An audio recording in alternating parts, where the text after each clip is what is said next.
Tonight's lecture concerns itself with Rochel Amenu, with our mother Rochel. It's traditional that she is the one that people address prayers to for marriages and children. Rochel is probably the best known and the most motherly, if I can use that word, of all of our mothers. And she has a very tragic, difficult life. We found that all of our mothers, all the Emos, had difficult lives, but Rochel excels in it. And some of it is of her own making, according to the rabbis. Out of all the mothers of Israel, Sarah is considered to be a prophetess, because God tells Avraham, "Kol asher tomar elecha Sarah shma b'kola." Whatever Sarah tells you, listen to her, because she has the power of nevuah, of prophecy. But Rochel is also a prophetess. She also has the power of nevuah. The Gemara in Brachos describes her in that light. And she, all the mothers of Israel were beautiful, but she is considered to have been the most beautiful. And in fact, the Gemara says that Yosef, who it says Yafas Toar, Yafas Mare, who was so handsome and attractive, was a portion of the beauty of his mother.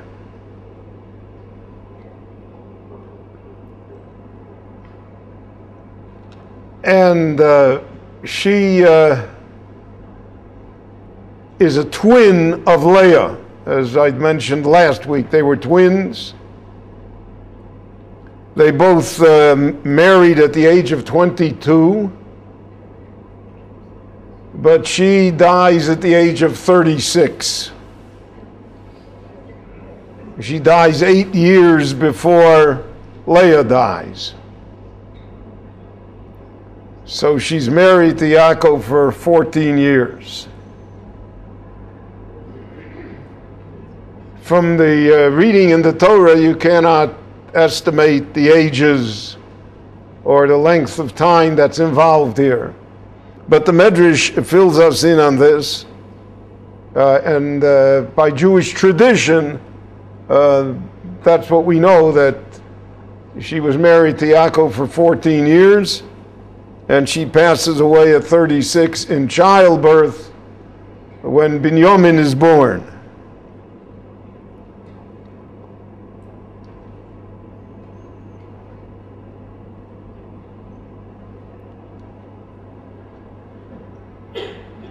Why did she die, so to speak, so young and before? The rabbis always pointed out to us how careful one has to be with speech, with what one says. My Rebbe in the yeshiva always used to say, you know, that when you're davening, he said, you be careful what you ask for, because he may be listening. We're confident that no one is listening, so we ask for everything, but it doesn't mean anything. She says to Yaakov Avinu, to her husband Yaakov, in the terrible frustration of not having children, while her twin has one child after another, and she wants to also be the mother of Israel, and she sees the window of opportunity closing upon her. So she says to him, Hova li bonim, give me sons, give me children. V'mayin, and if you don't do it, Meisa Anochi, I'm dead, I'm going to die. So the Gemara says, Nisnabo shehi Meisa b'mehera. She prophesied that. The Gemara says a rule, that kilalas tzaddik afilu al tanai, if a righteous person says a negative thing regarding oneself or regarding others, even if it's conditional, and the condition be not fulfilled, nevertheless, it still has an impression. It's not erased.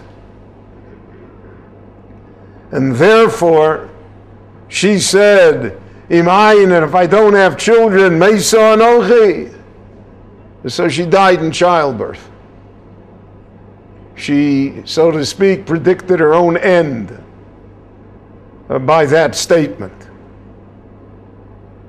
So one has to always be careful, even though one doesn't hold that oneself is so righteous, but nevertheless one has to be very, very careful what one says, and especially in vernacular and slang we say terrible things. You know, a person says, I'm dying for this car, right? So in slang it doesn't mean anything, right? But a car is a lethal weapon. Carries danger with it. So Jews were always careful. We're not only careful about lashon hara, about slander, and about defaming others, and about obscenities, but we're also careful about whatever we say, and however we say it. And this is in a world where nobody is careful about that. And therefore, many times the troubles that befall our society, in the eyes of Chazal, are self-inflicted, because we said what was going to happen. I always hear with trepidation, what our generals and what our politicians always say, if this, that, and who knows, shut up. Which is something that we are incapable of doing. Absolutely incapable of just being quiet. Don't say anything. Chazal said, Mila bechad, shtika betray. A word is worth 1 shekel, but silence is always worth 2 shekel. And when Jewish children, before they learned how to speak, when they were 1-year-old, 2-year-old, 3 years old, whatever, so they didn't say that my child doesn't speak yet. They said, bis jetzt, until now, hat nicht gesagt, kein narische Wort. He didn't say one foolish thing yet. And the Yiddishisms always reflect a value. That's what makes Yiddish such a special language, because it reflects the value of the people. So Rachel, so to speak, is trapped in her own words, even though that obviously is not her intent. But this rule pertains. I knew a Jew in Detroit who was a yeshiva student in Lithuania in 1932. And the Chafetz Chaim was still alive, very, very old man. And he received a notice from the Polish army. He's being drafted into the Polish army. So the yeshiva students who received such notices and were not anxious to serve in the Polish army would go to the Chafetz Chaim for a bracha, that he should give them a blessing that they don't have to go to the army. So he told me the story himself. He comes in by the Chafetz Chaim, he's very old and feeble, and he tells him in his ear, Rebbe, I got this for the preziv, I have to stand in front of the draft board, the army, they're going to take me to the army. Rebbe, give me a bracha. So the Chafetz Chaim said to him, listen, there have to be Jewish soldiers in the Polish army also. So he went out destroyed. And they took him in the Polish army, and they trained him to be a medic, a chovesh, someone that tends the wounded on the battlefield, God forbid. And so he served 2 years in the Polish army, and then he was discharged. In 1934, he's discharged. He goes back to the yeshiva. And he wants to know what his sin was that the Chofetz Chaim said to him, there have to be Jewish soldiers in the army. And the Chofetz Chaim is no longer alive to ask. Comes 1939 and the war breaks out. And the Polish army mobilizes all the reserves, which he was in the reserves. And he goes to the army, and they station him on the eastern part of Poland, which in a few weeks was overrun by the Soviet Union. The Soviet Union took all the Polish soldiers and sent them to Siberia. Stalin's solution to everything. So Menachem Begin also went to Siberia. They all went to Siberia, where in the Gulag you're not going to last too long. In 1941, the beginning of 41, Hitler invades the Soviet Union. Stalin is certain that it can't happen to him, and it happens to him. And now he needs help. He needs help from England, he needs help from the United States, from the Western powers. So Winston Churchill, who negotiated the arrangement, said, we're going to help you. In his famous speech in the House of Commons, Churchill said, if the devil would fight Hitler, I would have a few good words to say about hell. So they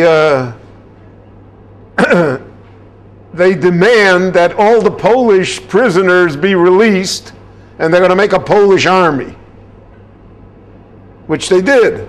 General Andres with the Polish army, it fought in Italy and later it fought in Europe. Very bloody battles. And then after the war was over, Stalin sent them all back again. But a lot of the Jews in the Polish army, when they got out of Siberia, didn't go back to the army. They walked across borders. Begin walked here to the land of Israel. It's a walk. It's almost as far as the Shuk. It's a long walk. That's how he comes to the country. My friend that I knew, he ends up somehow in America, and he ends up in Detroit. And he says, all of those that got the bracha from the Chofetz Chaim who were not in the army got killed in the Holocaust. And the Chofetz Chaim told him that there has to be Jewish soldiers in the Polish army, so he felt that that was not a blessing, and he didn't understand what it was, and he said now he lived to see that the Chofetz Chaim gave him the ultimate blessing because of the fact that he was in the Polish army, he was able to be saved. So words have an effect, and especially words of holy people, and therefore the words that she uses rebound against her. Because she said, Imayin Mesa Anochi. If not, then, So in heaven they heard it. Now, the famous story with Rachel and Yaakov are in love with each other. It says in the Torah, Vayeoveha, he loved her so that the 7 years that he worked for her were like nothing. Ba'avoso oso. And Rachel knows from the moment that she meets Yaakov that they're destined for each other. Sometimes people are fortunate that they meet the mate that they're going to marry and they know it right away. Another story I'll tell you about the Chofetz Chaim is that a young man in his yeshiva came to him and he said, Rebbe, I met this girl and she's the nicest girl and everything and it's wonderful. So he said, so what's wrong? So he said, there's no money. There's no nadan, no dowry. So the Chofetz Chaim said to him, dowry is a moshel.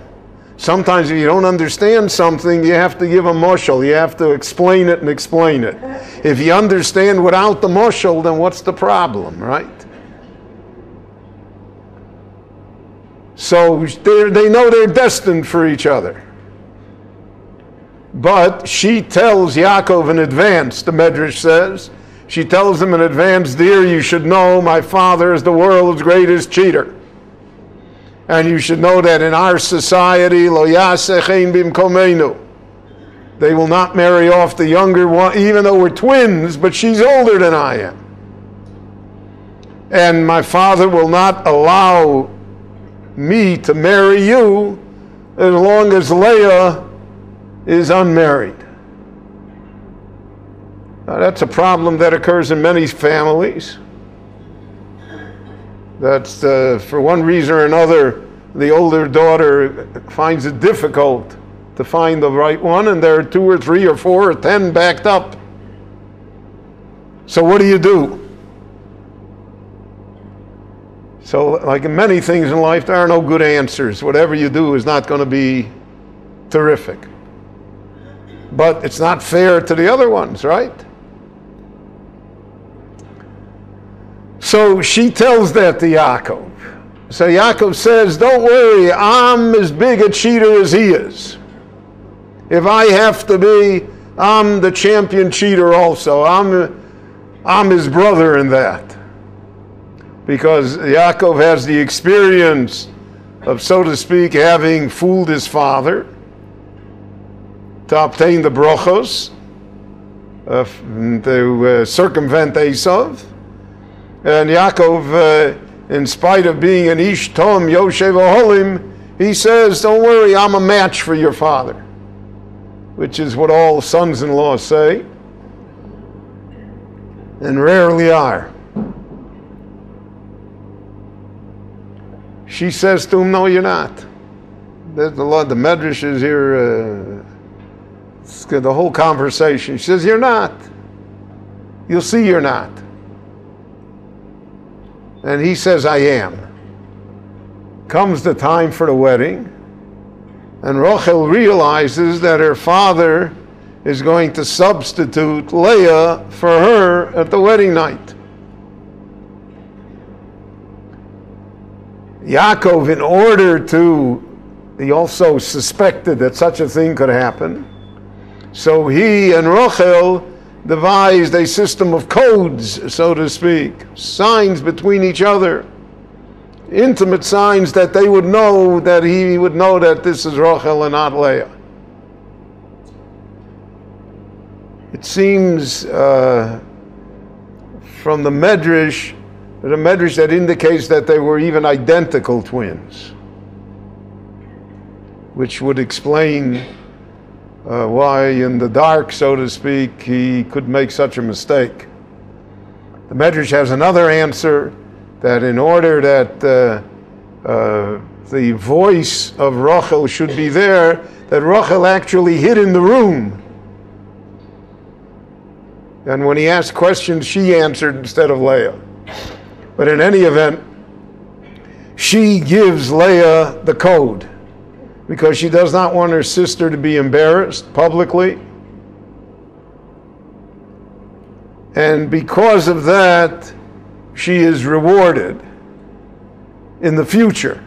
The Gemara says, why was she zoche that the first king of Israel, Shaul HaMelech, should be her descendant from the tribe of Binyamin? So to speak, she beats Leah to the Malchus, to the royalty, because David is from Leah, tribe of Yehuda. But she is the mother of the tribe of Binyamin. So the rabbis say, because of the fact that she sacrificed herself in such a difficult situation in order not to shame her sister. And that becomes the hallmark of Rachel. Her concern for others, her sensitivity for others, even at the expense of her own self-interest, really it's something that to us would be unimaginable. The Gemara in Baba Basra says that Yaakov sent her gifts, and Lavan confiscated the gifts and gave them to Leah. And later when they're married, Yaakov says to her, what happened to my gifts? And he said, well, she said, I could not shame my sister. So when the gifts came, I said they were for her.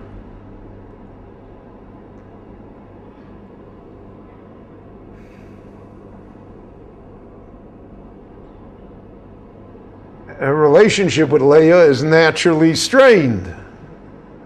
First of all, two women married to the same man at the same time, under any circumstances, strained. But on the other hand, there's a great attachment that the two have to each other. And the Medrash quotes her as saying to Yaakov, when she is barren and has no children, she says, Im ein ani kedai sheyiboneh olam mimeni. If the Jewish world will not be built for me, for whatever reason, yiboneh me'achosai, let it be built from my sisters. Because we'll discuss next week, Bila and Zilpah are also her sisters. So there is a selflessness here that really defies any understanding.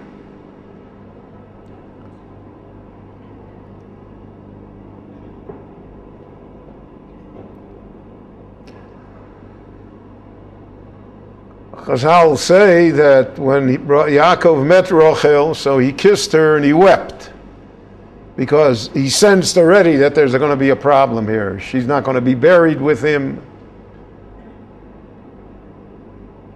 So in spite of his great love for her, he also finds himself in a situation where, to a great extent, he's helpless.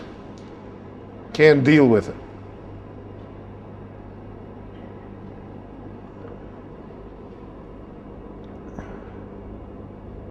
In the Torah it says, "Vatakane Rochel ba'achosa," that Rochel was jealous of her sister. So the rabbis modified that. They said, we're not talking here about jealousy of a person. She was jealous of Leah because she felt Leah must have been such a righteous woman. That's why she has children. And that's why the world will be built from her, the Jewish world. So she's better than I am. So she is jealous of her goodness, which she now will attempt to emulate. But we see the tension in the house when Yaakov's answer to her. And she says, Hova libonim, give me children. So he says, Ha'atachas Elohim anochi asher mona mimech priboten. What am I, God, who has not given you fertility? And he says to her in the Lashon of the Medrash, I have children. So what do you want from me? The Gemara says, is that the way to talk to someone at a time like that? Is that the response? So to speak, to pour salt into the wound? And therefore, the whole house of Israel pays a price for all of this drama that we see about. All the tensions. Everything that's recorded, the Torah tells it to us so that we should realize that somehow all of this plays into the events that happen to us, even thousands of years later, that we're unaware of where the source is. But you don't talk like that to somebody. The Gemara says, Kach Omrim, this is the way you talk to people that are despondent, that need encouragement. I had a professor in law school. And law school is a very terrible place. It really is, because all the professors are, not all, but many of the professors are cruel people. They all think they should be Supreme Court justices, and they're not.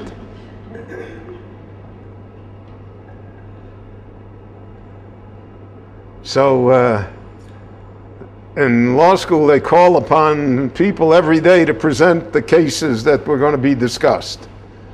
And if you didn't prepare the case correctly or you don't do a good job, they absolutely rip you to shreds. So I remember once one of the students reported on a case and he didn't do a very good job. He couldn't explain the rationale of what the court meant, and he didn't understand the principle of law that lay behind it, and he hemmed and hawed. So the professor said to him, he said, do you have an inferiority complex? So he said, I don't know. He says, I don't think so. I just think you are inferior. So is that the way you talk to somebody? I mean, the guy was shot for the whole semester. Probably today he is a judge, for all I know, but the Chazal say, that you don't talk that way to people that are, that are in such a condition. And if you did, so then you'll hear it back. I always said to my 16-year-old students in the yeshiva, they should remember every word they say to their parents, because they'll hear it repeated verbatim to them 20 years later.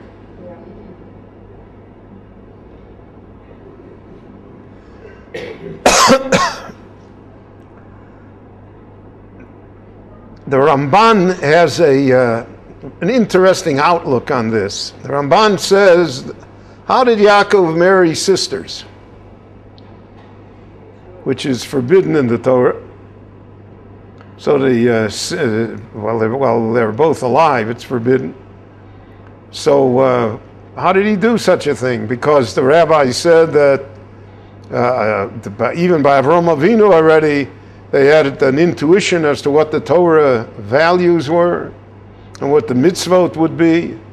So then how does he transgress over that?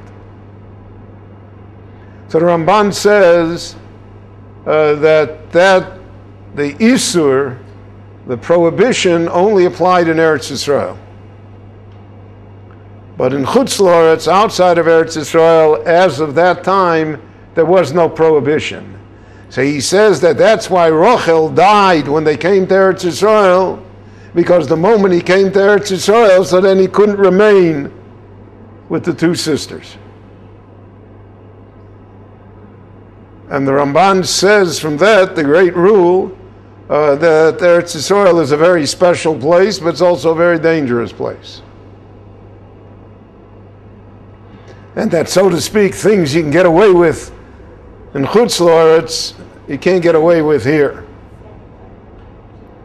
And that the standard here is raised automatically. And that therefore, Yaakov, the ensuing tragedy occurs because of the fact that Yaakov comes back there, it's Israel, with both wives. Now, Yaakov works, as we mentioned, 14 years for Leah and for Rachel. In the period of time, Leah has children. Then he works another 6 years in the house of Lavan in order to acquire wealth, right? And he's 2 years on the road, so he's separated 22 years, which is the amount of time that Yosef also was separated from them.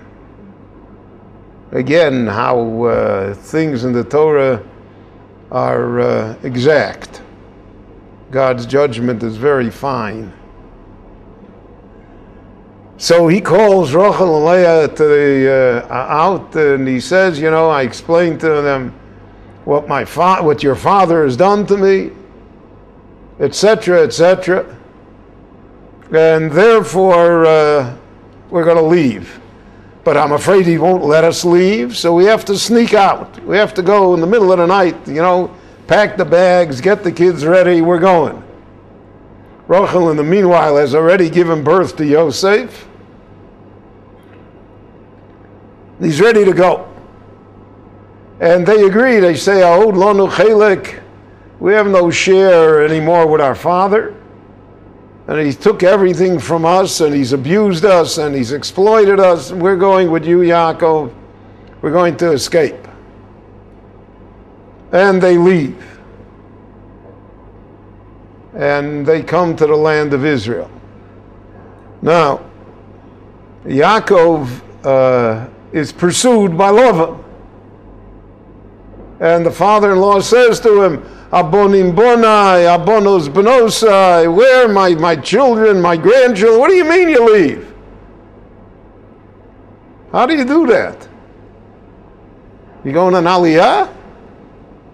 What about us? The Medrash says, he says, I'm an old man, who's going to take care of me? Am I old? Pull out all the stops of guilt which exist without saying it, but he says them all. Because he's Lavan. He lays the whole guilt trip on him. And then he says, in my house I had trophim. I had these house gods. The trophim were house gods that the houses had, that the pagans had. So it was either a goddess of fertility, it was a god of blessing, it was one for cooking. It was all, you got a god for everything. And everybody had these trophim. If you see here in the Israel Museum, you can see them, or in the Bible Lands Museum, you can certainly see them, what the trophim were in the ancient times. So, he says, you stole them. Lomo ganavta Elohim. What are you stole my gods, right? Well, you say you're a religious man. You say everything that you say is God and God and God, right? And you stole my religion. You took my faith away from me. You took all the trophim. And Yaakov, in righteous indignation, without realizing that Rachel had taken them, and Rachel took them because she wants to do her father the favor that he should not have idols in the house. So she interferes. So it was l'shem shamayim, right? She was certainly did it for the sake of heaven. She wanted to save her father from paganism. But still, stealing is stealing is stealing.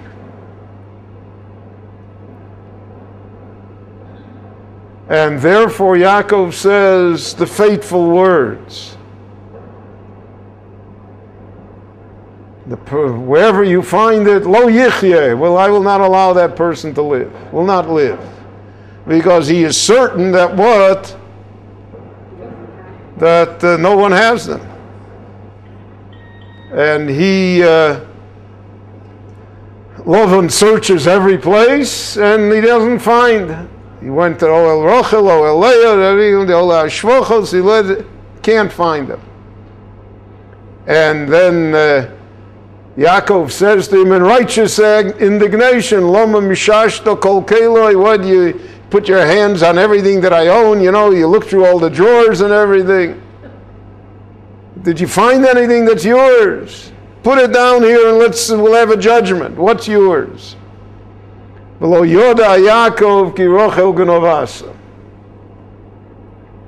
So the rabbis say here, only the rabbis can say these things. And again, we're not talking about ordinary people here. Even Lavan is not the ordinary person. I always say the Kotzker said that, we think Esav looks like John Gotti. He says Esav trupped a streimel mit a zupiche, you can't tell Esav from the outside what he looks like. None of this is as simple as we make it. But Yaakov says, can't be. And she stole them. So she, so to speak, the rabbis say is in character. Because she fooled Yaakov on behalf of her sister Leah, right? Yaakov is the victim there. So even though she does it famously and righteously on behalf of her sister, But the act that she does is an act of deception against her husband. So here too, even though she does this righteously and with the highest motives and purposes imaginable, but the act that she does is stealing. And therefore Yaakov's curse comes upon her. And the fact that she did it for a wonderful cause does not change the action. And then again, she deceives her father because she lies to him. She's sitting on the camel, in the bag of the camel are the trophim, and she says it's because of her physical period that she's unable to get up, to get off the camel, you know. So everything is l'shem shamayim, but there's a price l'shem shamayim that everybody pays.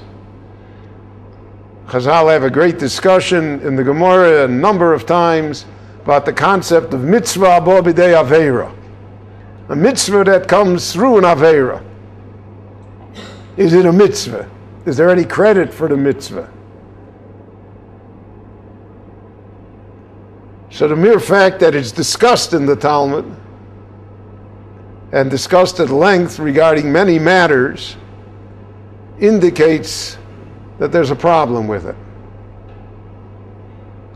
Chazal say on the posuk, tzedek, tzedek, tirdof, you shall pursue righteousness. So the Gemara says, tzedek, tzedek, why does it say twice? Righteous ends through righteous means. If the means are not righteous, the fact that the ends are righteous does not per se make it a positive thing. And we see that reflected in her life. That all of these things come back to haunt her, so to speak. And they come back to haunt her children as well. The brothers will say to Binyamin, when Yosef plants the cup, the silver cup in the bag of Binyamin, and Menashe searches and finds it, so they say to him, Ganev, ben, your mother was a Ganev. Genetic by you.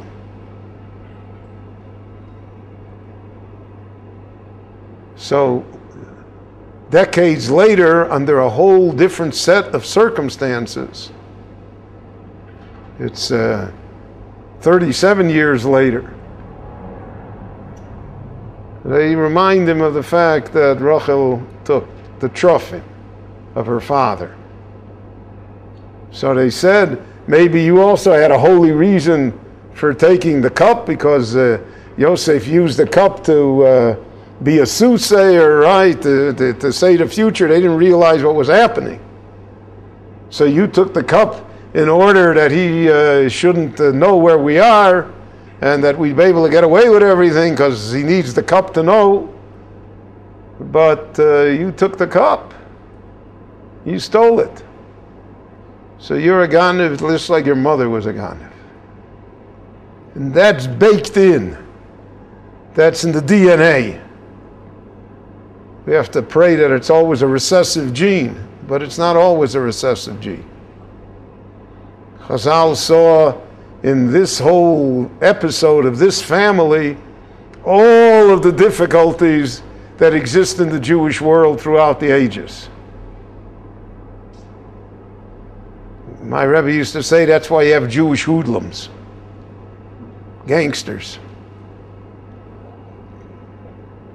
They're doing it for a good purpose.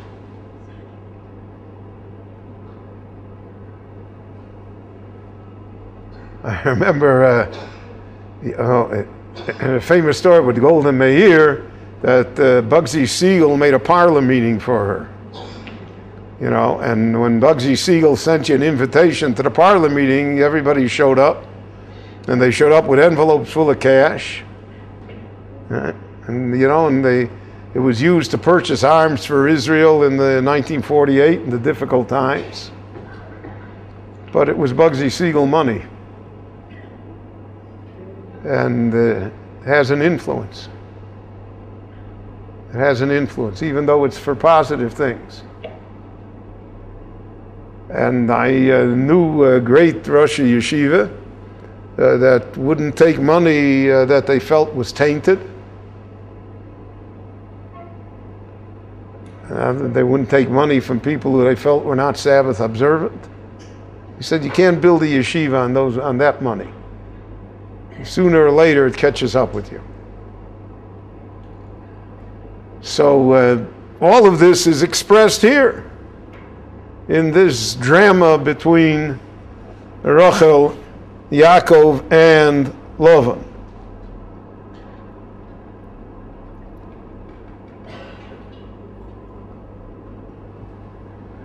The Medrash says that Lavan searched Rachel's tent twice, because it says Vayovo be'ohel Rachel. Again, Vayovo. Came again, because he suspected her. He suspected her because of the story with Leah, that she gave Leah to Simonim, etc. He suspected her.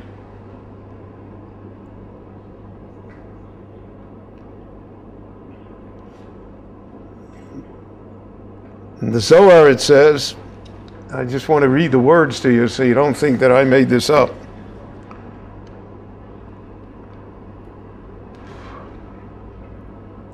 Afal pi sherochel osot zos lakor avodah zora meisavia. Even though her entire purpose was in order to remove paganism from her father's house, nenshu al zeh, she was punished.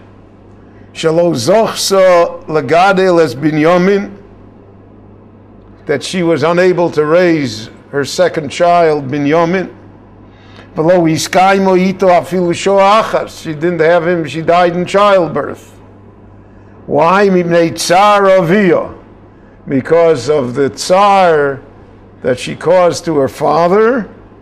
Afal gav sheiskavnu letova, even though her kavona, her intent was holy and pure and correct, it doesn't erase the other part of the equation. So we see here fearsome things. And many times in life it happens this way. So we can't judge, but the situation is repeats itself in life.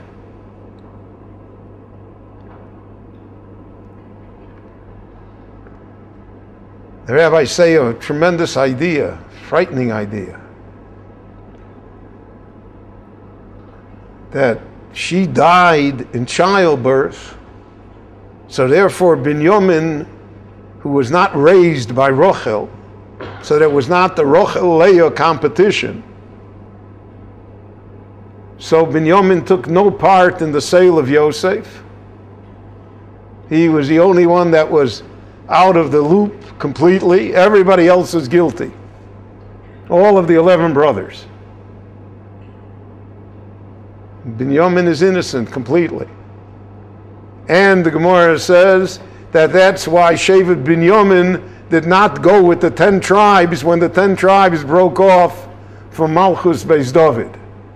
When the 10 tribes left the Davidic royal line at the time of Rechavam, and Yerovam established the kingdom of the north under the leadership of the tribe of Ephraim, of Yosef. So one would think that Binyamin should go with Yosef, right?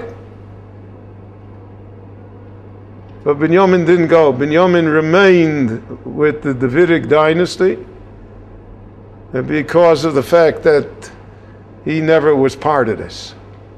He never was part of this tension in the family.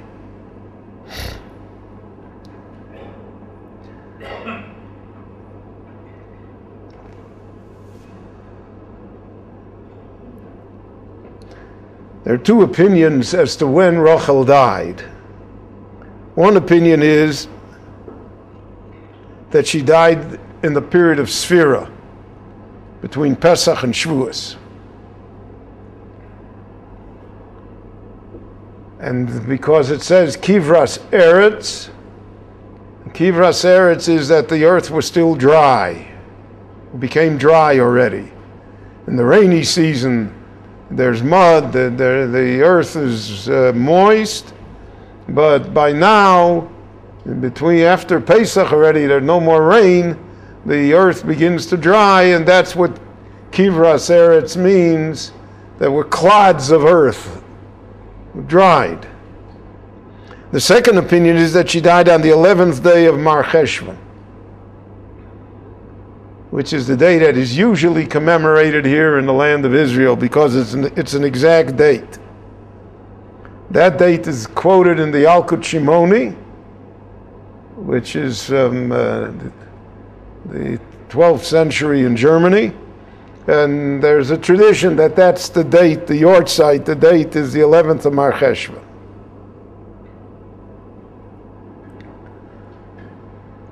We have the story of the fact that she takes the flowers from Ruvain and tells Yaakov that night he should live with Leah, which the Gemara felt also was insensitive to Yaakov, like you're trading him. And therefore Leah has extra sons, so to speak, and has a daughter, Dinah, while Rachel has the bare minimum. And the Gemara says that that's why she was not zoche to be buried with him. And Leah was, because of the fact, so when she said, he will not sleep with me tonight, in heaven they heard, he will not sleep with you forever. In the long night till the resurrection. Well, we see how almost frightening the judgments here are regarding her life. Nevertheless, and probably the most poignant, one of the most poignant scenes in the Torah is when Yaakov tells Yosef that I want you to bury me, take me home, bury me in the Morat HaMachpelah. And he says, and then you'll say to me, well, why did I not do that to your mother? Why did I bury her on the road? So he says, Va'ani bevoi mipadon, when I was coming back from the house of Lavan, from Aram Naharaim, Mesa olai Rachel. Rachel died to me. Because I'll say, Ein isha mesa l'bayla. Person dies, so that it dies to everyone, but to the spouse, it's a different thing completely. Mesa olai Rachel. And he said, I'm bereft the rest of my life because of it. I'm given to sadness. The Ruach HaKodesh departed from me. V'ekbereo shom b'derech beis lechem, b'derech Efros hi beis lechem. And I buried her on the road near Efrat, which is the city of Beis Lechem. And they said, V'hi makom kuroso ad hayom. And that is where she remains until today. So one of the oldest traditions in the Jewish world is that our mother Rachel is buried in that spot. Now the old traditional picture that we had of Kever Rachel, with the little dome, it was because that was an empty field. The Arabs had not built the city of Beis Lechem out to it, and it was all empty. Though there was an Arab cemetery nearby, and it was the tradition that was where her grave was. Moses Montefiore, in the middle of the 1800s, in his many projects on behalf of the Jewish people, built that building. Built the old traditional building of Kever Rachel. Today, Kever Rochel is a fortress because of the wisdom of our leaders, who were even willing to give it away. Only at the last minute, so they moved off 100 yards. Because to them it doesn't mean anything. It's all territory here.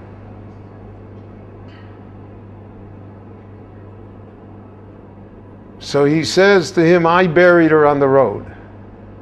So the Medrash says, what does he say? He said there'll be a day when the Jewish people will go into exile. There'll be a time when they will need a mother's tears. Somebody will have to care about them. And since she'll be on the road and she'll see her children marching off to exile, so that's the famous verse in the Novi Yirmiyahu, Kol Nehi Baroma Nishma. The voice of sadness, of wailing is heard on high. Rachel mevako al boneho. Our mother Rachel weeps for us. Me'an oli inochem. She accepts no comfort. Ki einenu, because they're not here. So he said that's why she was buried on the road.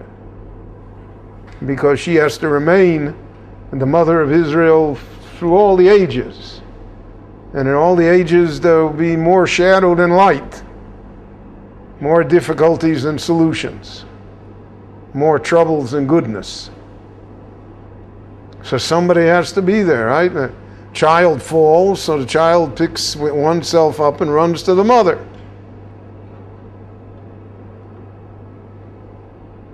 So that's the mother Rachel. That she will remain forever that symbol.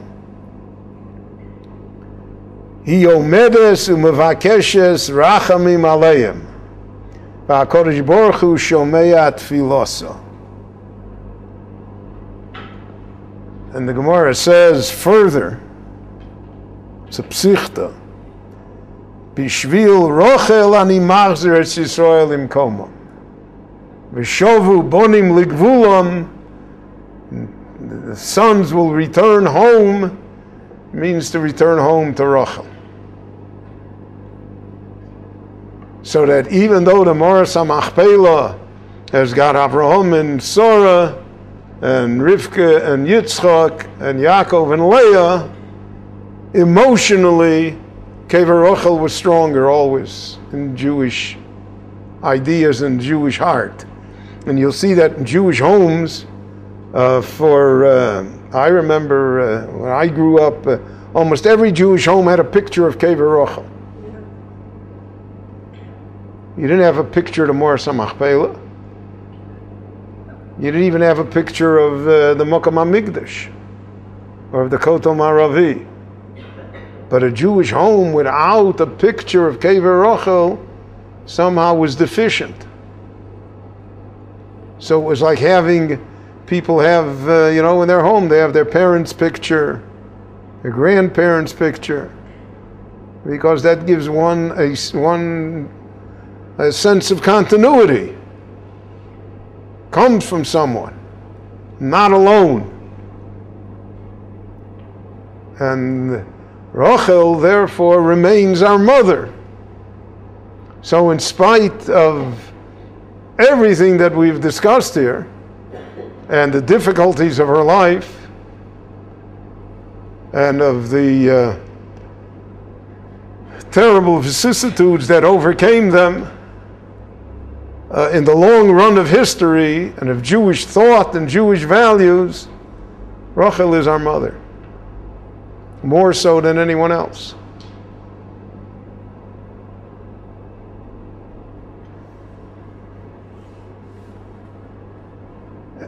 And Chazal saw it that way. Chazal said, Mokom kvuroso lo nelam arayom ahu. Her grave was never lost. Always knew where it was. Ad she'osid HaKadosh Baruch Hu lachayos meisim. Until the time when God will revive the dead, we always will know what place where Rachel is buried. So there'll be a place for Jews to come and pray. The Ramban writes, when he came here in 1267, one of the first things he did was go to pray at Kever Rachel. The Rambam, when he came to Eretz Yisrael in the late 1100s, so he was here for a few weeks. He fled because of the fact that the Crusaders threatened to kidnap him and hold him for ransom. So therefore he had to flee the country, and he went to Egypt. But he said, I had the privilege of going to the grave of Rachel Imenu and praying there. But he says, for giving thanksgiving for the fact that I arrived in Eretz Yisrael. So we find this idea throughout Jewish history, that the hopes and aspirations and beliefs of the Jewish people are, so to speak, centralized in Rachel Imenu, in our mother Rachel. And that's what the Gemara means when it says that when the women of Beis Lechem, who were from the tribe of Yehuda, who were children of Leah, blessed Ruth when she converted and came and married Boaz.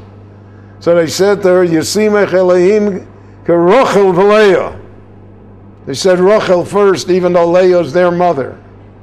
Asher bonu shteihem as Beis Yisrael.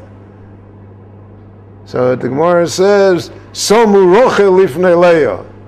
Hodu, they admitted that Rachel was the Akeres Abayis. That Rachel was the main one. And so it's remained throughout Jewish history and Jewish thought that Rachel remains that way for us.